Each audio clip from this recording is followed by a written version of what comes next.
Palmwine tapping has been one of the oldest forms of occupation in Igboland.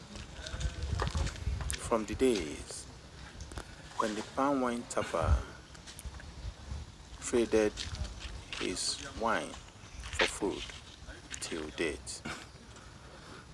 Armed with his climbing rope, the sharpest of knife, and his palmwine keg, the palmwine tapper sets on a journey to tap his wine.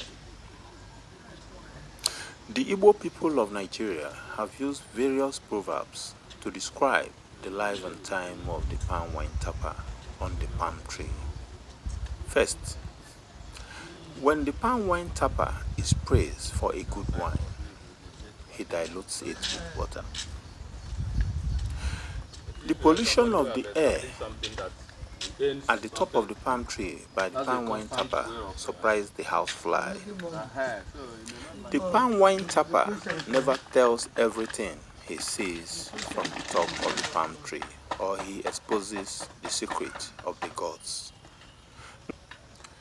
Appreciating Professor Obiora Okonkwo, OFR, CEO, United Nigeria Airlines, as this video was done in his compound.